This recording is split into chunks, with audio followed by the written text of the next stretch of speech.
Well, that did not go as expected. I didn't expect Anthony Joshua to go 6 rounds with Jake Paul, but I think that's actually the way he wanted the fight to go. I'll explain why here in a bit later in the video. But just first, initial reaction to the fight, to the event. The event was okay. The fights before the Jake Paul and AJ fight were decent. But let's talk about the main fight because this is what everyone tuned in for. Anthony Joshua versus Jake Paul. Now, going into this fight, no one really thought that Jake Paul had a chance. Anyone who knows boxing and watches boxing knows that AJ should have done what he did to Jake Paul last night. But a lot of people are saying that, well, AJ actually kind of disappointed because Jake Paul lasted 6 rounds. He couldn't cut off the ring. Jake Paul was running early. AJ could not cut off the ring, it seemed like. He just kept having Jake Paul going in circles and circles. But I actually think that's what AJ wanted to happen. And we'll get to that in a bit. If you're looking at it from Jake Paul's perspective, at the end of the day, you get what is reported apparently $100 million for this fight. You don't get out of here with any serious like brain injury. You do obviously have the broken jaw that happened on that knockout hit midway through the 6th round from AJ. And so that is going to be tough to recover from, but Jake Paul will end up being fine. People are still going to watch him. He was expected to lose. I think he'll take some time off in 2026, and I'll get to who I think he'll want to fight next year. Maybe late next year, early 2027. But the only thing I can say about Jake Paul's performance that I didn't like and that I don't understand, one, the clinching was like, okay, we get it. You're the smaller fighter, less skilled. When you're in trouble, clinch. But he was not only was he clinching, he was like diving at AJ's legs, which was very made for a very frustrating couple of like rounds.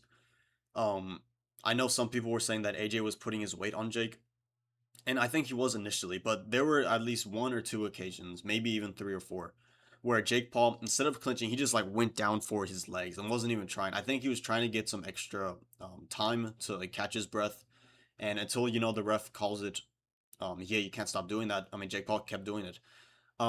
As far as that, that was pretty frustrating to watch, and the only thing I question is that, and I'd love to hear his explanation on it because I'm sure he'll be on Impulsive and he'll explain the fight.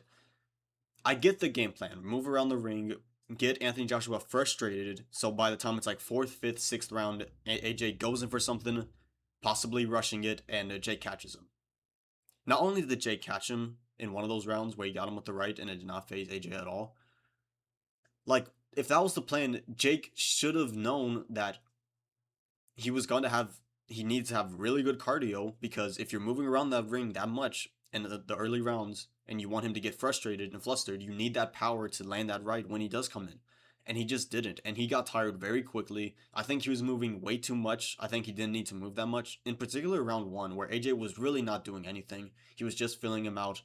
And Jake, anytime like AJ got within 6 feet of him, it was like COVID back in COVID times. He would run. He was moving out of the way. He was flinching at things that weren't even like a threat. And I get it because AJ is a monster, but if you knew your cardio wasn't great, you needed to save as much energy as you could. And he just had nothing out of him by round six. If you look at it from AJ's perspective, I think he actually kind of wanted it to go this way.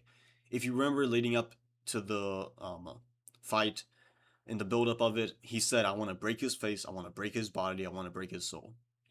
He really didn't break his body, he really didn't go to the body at all. But he did break his soul, and he did break his face, literally. Like, he broke his jaw, and it seemed like Jake Paul, I don't want to say he gave up. And I know a lot of people are saying that, and I'll get to that just in one moment. But I almost think that AJ, because he's skilled, he's a very high level fighter. I think he could have closed off Jake from going to the corner if he wanted to. But he was seeing how much Jake was moving, and he was like, if he just keeps doing this, and I'm gonna keep being on the front foot, which he was the whole fight, like he's eventually gonna get tired, and eventually he's gonna just break down like he did. And that's exactly what happened. He broke his face, literally broke his jaw. It does not look good. You hope Jake Paul will be okay. And back to that, where people were saying Jake Paul quit. Look, yes, Jake Paul ran a lot of the fight. Yes, he was diving at the knees. He was trying to get a lucky shot. That's what he kind of had to do because he's not nearly as skilled as Anthony Joshua.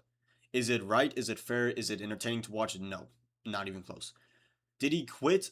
I think that punch from AJ, it literally broke his jaw. And I think you could see in Jake's face, he felt that power. He definitely wasn't like unconscious. He could definitely get up, and he did get up like right after the 10 count.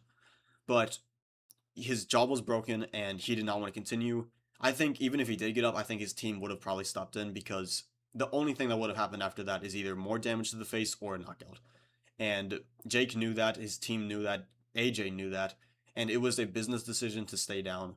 You can say that is quitting if you want to, but I think if anyone was in that position that Jake was, I think we all would have done the same thing.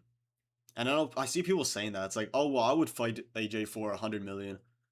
Maybe you would, but would you continue to get up after your jaw's been broken? No, I don't think anyone would. I personally would run in the ring with AJ for 100 million. Sign me up. He might kill me, but it's the risk you gotta take. If he broke my jaw like that, oh, I would have definitely stayed down. I would have been crying on the floor. I would have been like, nah, that's it. But it was a pretty disappointing fight just because the way it panned out. There was like round 2 through 4. It was just very frustrating to watch Jake dive at AJ's knees over and over again. But that's that. What do we think is gonna happen after this? I think that if you're Anthony Joshua, it's clearly the Tyson Fury fight. Like it's needs to happen. It's been needing to happen. They're a little past their prime, but it needs to happen, and hopefully that happens in 2026. Jake Paul, apparently Terrence Crawford and him possibly are gonna happen. That's what is rumored to be.